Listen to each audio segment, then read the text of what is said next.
حضرت مولانا قاسم نانوتوی رحمۃ اللہ علیہ کے شاگرد خاص تھے شیخ الہند مولانا رشید احمد گنگوہی رحمۃ اللہ تعالی علیہ۔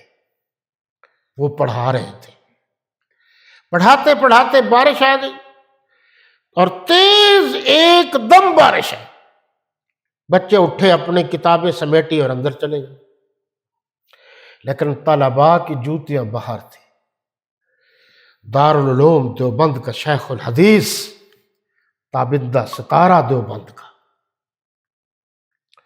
وہ اٹھا، اپنی چادر اتاری جو کندھے پر تھی، سارے طالب علموں کی جوتیاں اٹھائیں، اس میں رکھیں، گٹھڑی سے باندھی، اٹھا کے چل دیے۔ طلباء نے کہا کہ حضرت یہ کیا کیا، یہ کیا کیا؟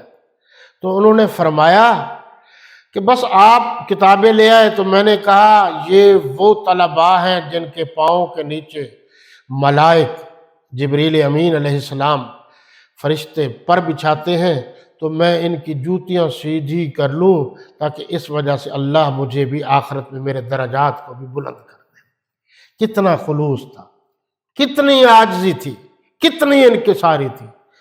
جب ہی دیوبند نے ترقی کی ہے، آپ جن کی باتیں کرتے ہو نا، صرف باتیں کرتے ہو، کیا آپ کو پتہ ہے مولانا حق نواز جھنگوی صاحب نے جو خیر المدارس میں تقریر کی تھی تو صبح کھانا کس کے ساتھ کھایا تھا؟ جب تقریر سے فارغ ہوئے کھانا تو ختم ہو چکا تھا۔ جناب طالب علم نے کہا کہ میرے پاس رات کا بچا ہوا کھانا ہے، اب یہ تفصیلات کا وقت نہیں ہے، تو وہ بچا ہوا کھانا کھایا، پھر وہاں سے نکلے۔ نام لینا آسان ہے، کام کرنا مشکل ہے۔ جہاں وقت خرچ ہوتا ہے، پیسہ خرچ ہوتا ہے، محنت خرچ ہوتی ہے، لوگوں سے رابطہ رکھنا پڑتا ہے، مطالعہ کرنا پڑتا ہے، پھر جناب مطالعہ کرتے کرتے کمر ٹیڑھی ہو جاتی ہے، انڈر لائن حوالہ جات کرنے پڑتے ہیں، پھر آپ پر اعتراضات ہوتے ہیں کہ دیکھو یہ چٹا کپڑا کیوں پہنا ہوا ہے مولوی صاحب نے۔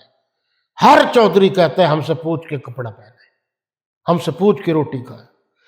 تو جن کے دلوں میں علماء کا یہ مقام ہوگا تو وہ پھر اتنا ہی کر ہوگا نا۔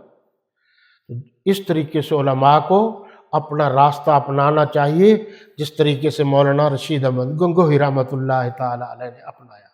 وما علینا الا البلاغ۔